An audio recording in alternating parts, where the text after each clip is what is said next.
آج ہم ایک ایسے موضوع پر بات کر رہے ہیں جو واقعی ذہن کو گھما دیتا ہے، ملٹی ورس یعنی متعدد کائناتیں۔ جی بالکل۔ ہمارے پاس اس پر کچھ ذرائع ہیں، جیسے ریڈٹ پر ایک بحث ہے، کچھ مضامین بھی ہیں جو اس کی سائنسی بنیادوں کو دیکھتے ہیں۔ ہاں، تو بنیادی سوال یہی ہے کہ کیا ہماری یہ اتنی بڑی کائنات، یہ سب ستارے، کہکشائیں، کیا یہ اکیلی ہے؟ یا بہت ساری کائناتوں میں سے صرف ایک؟ ہاں، یا یہ کسی بڑے سسٹم کا حصہ ہے؟ تو چلیں دیکھتے ہیں یہ ذرائع کیا کہتے ہیں۔ ضرور۔ دیکھیں، ملٹی ورس کا جو نظریہ ہے نا، وہ بنیادی طور پر یہ کہتا ہے کہ ہماری کائنات شاید اکیلی نہیں ہے۔ اچھا۔ جی، بلکہ لاتعداد ان گنت اور کائناتیں بھی ہو سکتی ہیں۔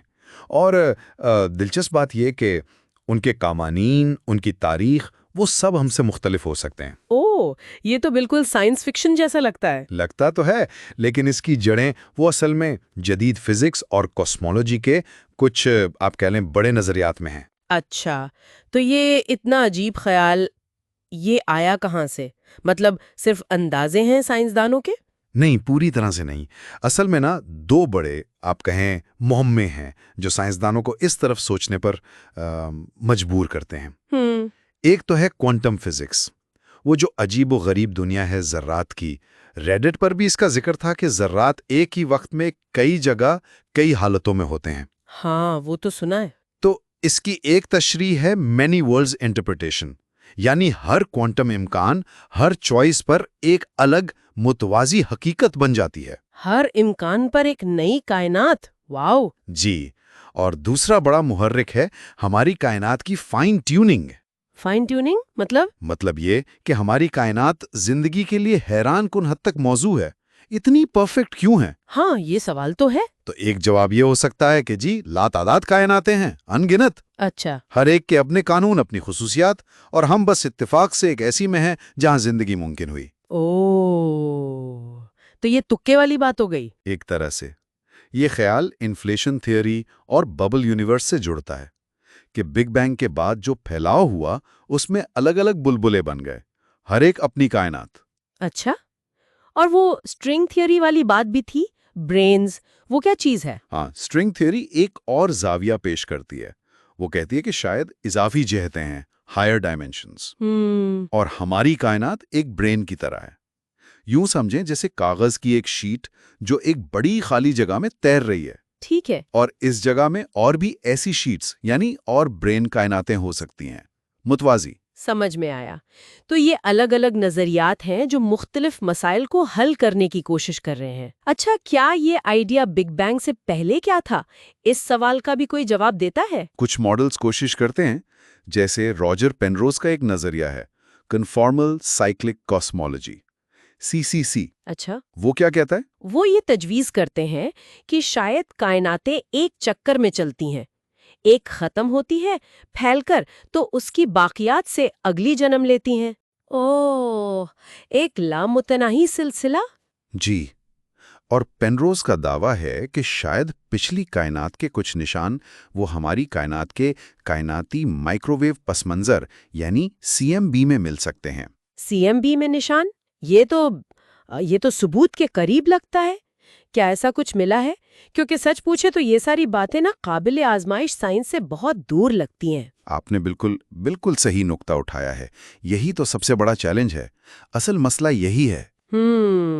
براہ راست ثبوت وہ فی الحال نہیں ہے۔ پینروز جن سرد دھبوں کی بات کرتے ہیں CMB میں، وہ بہت متنازع ہیں، سائنسدان متفق نہیں ہیں۔ اچھا۔ اصل مسئلہ جس کا ریڈٹ بحث میں بھی بار بار ذکر آیا، وہ ہے فالسیفائیبلٹی کا۔ فالسیفائیبلٹی؟ جی، یعنی کسی سائنسی نظریے کو غلط ثابت کرنے کا کوئی طریقہ ہونا چاہیے، کوئی ٹیسٹ، کوئی تجربہ۔ ٹھیک۔ ملٹی ورس کے ساتھ مسئلہ یہ ہے کہ فی الحال کوئی واضح ٹیسٹ نظر نہیں آتا۔ اسے انفالسیفائیبل کہتے ہیں، یعنی ناقابل تردید۔ تو مطلب ریاضی میں شاید یہ خوبصورت ہو، اسٹرنگ تھیوری وغیرہ، لیکن تجربے سے اس کا تعلق نہیں جڑ رہا۔ بالکل، یہی بنیادی فرق ہے۔ ریاضیاتی خوبصورتی ایک طرف، مشاہداتی ثبوت دوسری طرف، اور ابھی وہ پل نہیں بن پا رہا۔ بالکل۔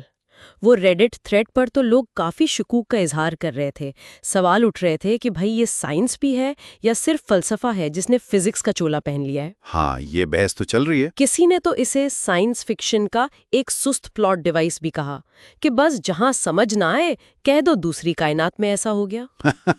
جی، یہ تنقید بھی ہے۔ اور وہ لامحدود توانائی والا مسئلہ، اتنی کائناتوں کے لیے توانائی کہاں سے آئے گی، یہ سوال بھی تھا۔ بالکل، اور یہ کہ یہ نظریہ اے سائنٹیفک ہے، یعنی غیر سائنسی، کیونکہ ٹیسٹ نہیں ہو سکتا۔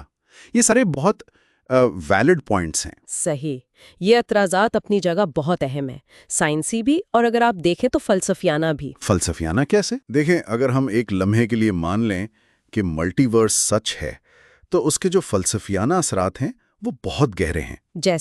جیسے یہ کہ اگر ہمارے لاتعداد ورژنز موجود ہیں، ہر ممکنہ انتخاب کرتے ہوئے، الگ الگ زندگیاں گزارتے ہوئے۔ ہاں، یہ تو بڑا عجیب خیال ہے۔ تو پھر انفرادیت کا کیا مطلب؟ آپ کی میری پہچان کیا ہے؟ زندگی کے معنی کیا ہیں؟ کیا یہ سب بے معنی ہے؟ وہ نائلزم والی بات جو کچھ ذرائع میں تھی، وجودی بے معنیویت۔ جی، اور وہ سب سے بنیادی سوال کہ بھائی کچھ بھی نہ ہونے کے بجائے آخر کچھ کیوں ہے؟ Why is there something rather than nothing؟ یہ سوال تو اور بھی پیچیدہ ہو جاتا ہے پھر۔ صحیح بات ہے۔ تو اگر ہم ساری بات کو سمیٹیں تو جی، یہ ملٹی ورس کا تصور ہے تو بہت دلچسپ، جی، اس میں شک نہیں۔ اور جدید طبیعت کے کچھ بڑے سوالوں سے جڑا ہے۔ سائنسدانوں میں جوش بھی ہے، بحث بھی شدید ہے۔ بالکل۔ لیکن جیسا کہ ہمارے ذرائع بتا رہے ہیں، ابھی تک یہ ایک مفروضہ ہی ہے، ایک تھیوری۔ یقیناً یہ نظریہ نا سائنس، ریاضی اور فلسفے کی جو سرحدیں ہیں انہیں دھندلا دیتا ہے۔ براہ راست ثابت نہیں ہے، یہ سب سے بڑا سوالیہ نشان ہے، لیکن یہ ہمیں کائنات اور اپنے وجود کے بارے میں جو ہمارے بنیادی مفروضے ہیں نا، ان پر دوبارہ سوچنے پر مجبور ضرور کرتا ہے۔ اور آخر میں ایک سوچ جو مجھے ریڈٹ پر قوانین فطرت کے بارے میں تبصروں سے آئی۔ جی، کیا یہ ممکن ہے کہ یہ جو منطق ہے، یہ سبب و مسبب یعنی کازالٹی کے اصول ہیں جنہیں استعمال کر کے ہم ملٹی ورس پر بحث کر رہے ہیں، ہاں، یہ خود صرف ہماری کائنات کے لیے ہوں؟ کیا پتہ دوسری کائناتیں بالکل مختلف ناقابل تصور قسم کے قوانین پر چلتی ہوں جہاں ہمارے یہ سوال ہی بے معنی ہوں؟ واہ، یہ تو واقعی ایک گہری سوچ ہے۔ بالکل ممکن ہے، کون جانے۔